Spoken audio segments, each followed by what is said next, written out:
बिस्मिल्लाहिर्रहमानिर्रहीम। अस्सलाम वालेकुम नाज़रीन, मैं हूं ज़फ़र शेख। मुझे देख रहे हैं यूट्यूब चैनल ज़ैडी के वाइस साहब पीस पे नई अपडेट के साथ आपकी खिदमत में हाजिर हूं। 3 जून और जुमे का दिन है 2022 और डेनमार्क में शाम के 5 हुए हैं और पाकिस्तान में 8 हुए हैं। 3 घंटे का फ़र्क है और इस व्लॉग में आज की अपडेट के हवाले से आपसे बात करना चाहूँगा। और जैसा कि आपको पता ही है, पाकिस्तान में सियासी पारा जो है वो मौसम के साथ साथ बहुत हाई पिच पे गया हुआ है और अपोजिशन की तरफ से भी और हुकूमत की तरफ से भी जवाबी कार्रवाइयाँ हो रही हैं और जो बातें हो रही हैं वो आपके सामने रखना चाहता हूँ। सबसे पहले बात कर लेते हैं शहबाज शरीफ साहब की, जो कि चीन के 3 रोज़ा दौरे से वापस आ चुके हैं और इन 3 दिनों में जो कुछ उन्होंने वहाँ किया उस हवाले से भी ये आने वाले वक्त में पता चल जाएगा। लेकिन ये मालूम हुआ है कि 6 MOUs साइन हुए हैं। MOUs जिसका मतलब मेमोरेंडम ऑफ अंडरस्टैंडिंग। तो इस पे 6 माहों पे दस्तखत हुए हैं, जिनमें तजारत के हवाले से और सरमायाकारी के हवाले से। और उम्मीद करते हैं कि आने वाले वक्त में शहबाज शरीफ का ये दौरा फ़ायदेमंद ज़रूर होगा। कुछ ना कुछ तुर्की से हमें हासिल होगा और वहाँ के सरमायादारों के साथ भी शहबाज शरीफ साहब की बातचीत हुई। और तुर्की के साथ जैसा कि हमारे 75 साल से दोस्ताना और बरादराना ताल्लुक़ हैं और इन ताल्लुकात को तमाम हुकूमतों ने अपने अपने दौर में बड़े अच्छे तरीके से निभाया और अभी भी उम्मीद की जाती है कि इस ताल्लुक़ को मज़ीद हम मजबूत करने की कोशिश करेंगे। इसके साथ साथ शहबाज शरीफ साहब की तरफ से और इनकी काबीना की तरफ से जो एक बहस कल से शुरू हुई है कि इमरान खान ने अपने एक इंटरव्यू में जो बोल न्यूज़ पर उन्होंने समी इब्राहिम के साथ इंटरव्यू किया और उसमें ये कहा कि पाकिस्तान के हवाले से कि अगर इस्टेब्लिशमेंट जो सही फैसले नहीं करती तो खदशा है कि पाकिस्तान 3 हिस्सों में तकसीम हो सकता है और इसका न्यूक्लियर प्रोग्राम भी अनन्यूक्लियर हो सकता है और इसके साथ साथ फौज भी जो है वो ख़राब हो सकती है या तबाह हो सकती है। ये मैं समझता हूँ कि उन्होंने खदशात का इज़हार किया है। ये इसमें ये तो मैं नहीं समझता कि उनकी तरफ से ये उनकी ख्वाहिश है कि इस तरह हो। लेकिन उन्होंने कहा कि अगर इस तरह के ताकतवर हल्के अगर अपने करैक्टर को, अपने किरदार को सही तरीके से निभाएं और पाकिस्तान में जितनी भी सियासी जमातें हैं उनके साथ अच्छे तरीके से मुज़ाकरात करें तो मैं समझता हूँ कि पाकिस्तान की मईशत भी बहुत बहाल अच्छी हो सकती है और तरक्की भी कर सकती है। लेकिन इस वक्त जो सूरत हाल बनी हुई है वो आप सबको पता है कि मईशत जो है बहुत दिन ब दिन नीचे जा रही है और इस वक्त स्टॉक एक्सचेंज में भी बहुत मंदी है और डॉलर भी तकरीबन 200 के करीब ओपन मार्केट में 203 रुपये का मिल रहा है और वैसे 193 या 94 रुपये पे इसकी प्राइस बनी हुई है, वैल्यू हुई है।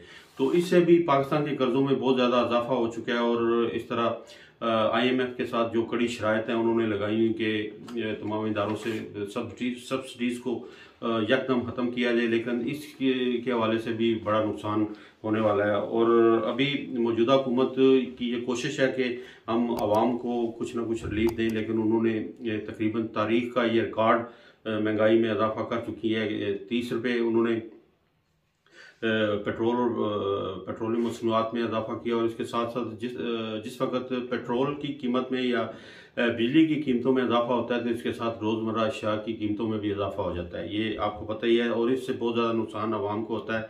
और इस वक्त आज की सूरत हाल ये है कि जब से ये ऐलान हुआ है कि हुकूमत की तरफ से मज़ीद 30 रुपये महंगा वो करने जा रहे हैं पेट्रोल और तकरीबन 60 रुपये, बल्कि ये सारा अगर कैलकुलेशन करें तो तकरीबन पेट्रोल और डीजल इनकी कीमतें 204 पे डीजल की कीमत और 210 पे पेट्रोल की कीमत फ़ी लीटर के हिसाब से ये बताई जा रही है। और इससे जनाब पाकिस्तान के अवाम मुश्तिल मुख्तलिफ जगहों पे होते हुए नज़र आए। उन्होंने पेट्रोल पंप में भी काफ़ी सारी जो काट छाड़ की और नुकसान पहुँचाने की कोशिश की।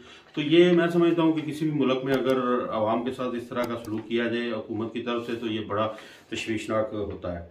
इसके साथ साथ हकान अब्बासी साहब उन्होंने कहा कि ये कीमतों में इजाफा उनके वक्त की ज़रूरत थी, मुश्किल फ़ैसला है जो करना पड़ा। लेकिन उन्होंने साथ ये भी कहा कि इमरान खान जिस वक्त वो हुकूमत से उनका खात्मा हुआ तो वो मुल्क को दिवालिया उन्होंने किया हुआ था या बहुत नुकसान पहुँचाया हुआ था इसके लिहाज से, मशत के लिहाज से। जबकि इसके साथ साथ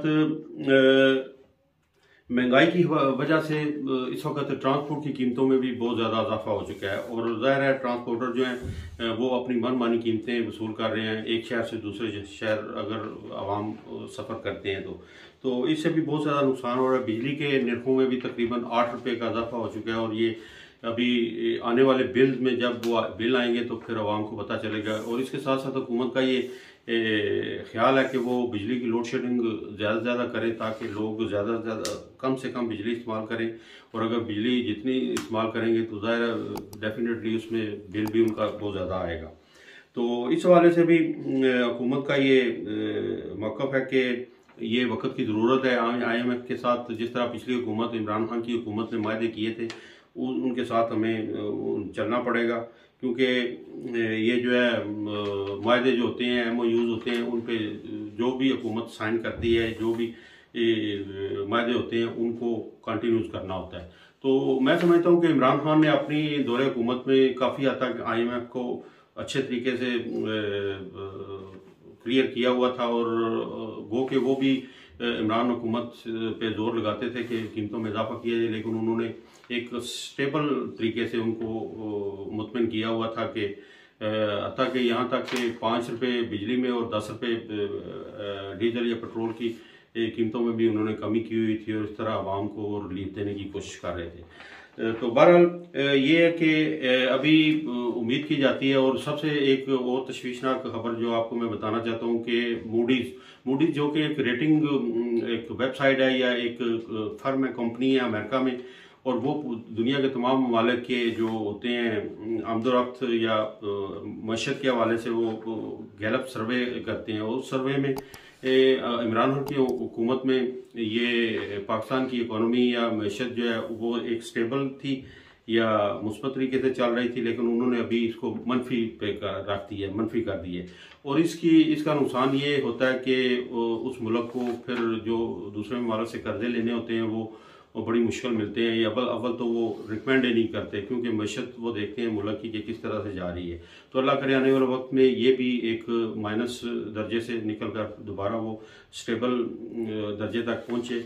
और इसके लिए वही बात है कि तमाम मौजूदा हुकूमत को बहुत सख्त इकदाम करने पड़ेंगे। और ये भी एक खबर आई है कि सूबा सिंध में वज़ीर आला ने 40% के करीब अपने अखराजात को कम करने की यकीनदानी कराई है। और इसी तरह मैं समझता हूँ कि वफाक में भी और बाकी सूबों में भी तमाम सरकारी अफसरान, जजेस और जितने भी इदारे हैं उनके बड़े बड़े जो हेड हैं उनके लिए जो पेट्रोलियम का जो कोटा होता है उनको भी कम करना चाहिए ताकि वो कम से कम पेट्रोल इस्तेमाल करें और इस तरह बचत की जा सकती है।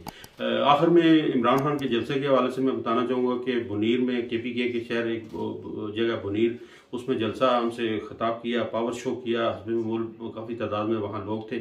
और इमरान खान ने वही अपने दूसरे जलसों की तरह बातें की, दोहराई कि साजिश और मुदाखलत कैसे हुई है। उसके बाद फिर ये मौजूदा हुकूमत में जितने काबीना है इस हवाले से बताया। और ये जो दोनों ख़ानदान है, शरीफ और जरदारी ख़ानदान, इनके हवाले से भी बताया, इनके केसेस के हवाले से भी बताया, नैब और FIA के हवाले से उन्होंने बताया कि ये इनकी कोशिश है कि इनके जितने केसेस हैं जब ये हुकूमत छोड़ें तो इनके केसेस ख़त्म किया जाए जितनी जल्दी हो सके। लेकिन इसके लिए सुप्रीम कोर्ट ने सुमोटो नोटिस ले लिया हुआ है और वो चाहते हैं कि जितने भी केसेस चल रहे हैं इन दोनों ख़ानदानों के, उनको सही तरीके से और न्यूट्रल तरीके से और अच्छे तरीके से कानूनी दायरे में रहते हुए इनको चलाया जाए और ना कि इसमें कोई किसी किस्म की मुदाखलत की जाए। तो ये एक अच्छी रवश और रवायत है कि अगर इस तरह का सिलसिला कानून की बालादस्ती के लिए कायम किया जाए तो इसमें मैं समझता हूँ कि पाकिस्तान का इमेज भी अच्छा होगा। जलसे में इमरान खान ने बताया कि ये मुझे अपने रास्ते से हटाना चाहते हैं। अभी कई तरीके से ये कोशिश कर रहे हैं, लेकिन अभी ये मुझ पर बगावत का कदमा बनाना चाहते हैं। और बगावत क्या मैं बागी हूँ या मैं गद्दार हूँ ये आप खुद समझ सकते हैं। अवाम को उन्होंने कहा कि इनके वक्त में नवाज शरीफ ने तकरीबन 14 दफ़ा एस्टेब्लिशमेंट के खिलाफ कई ऐसी बातें कही जो कि नाकाबिल इतराज़ थी। और इसी तरह जरदारी साहब ने भी ये एक जो हुआ था हुसैन हक्कानी के साथ जो बातचीत हुई, इस हवाले से भी उन्होंने बताया। तो इमरान खान ने कहा कि अगर मैं गद्दार हूँ तो फिर ये अगर इस तरह की इन्होंने माजी में हरकतें की हैं जिस तरह की, तो ये मुझसे बड़े गद्दार हैं या इन पर भी मुकदमात होने चाहिए। तो इमरान खान ने कहा कि ये अवाम बताएगी कि जब वक्त इलेक्शन का आता है तो उसमें किसको वो अपने एतमाद का वोट देते हैं। तो ये है कि उन्होंने अपने लाया अमल का भी बताया कि वो बड़ी जल्दी वो लॉन्ग मार्च का ऐलान करेंगे।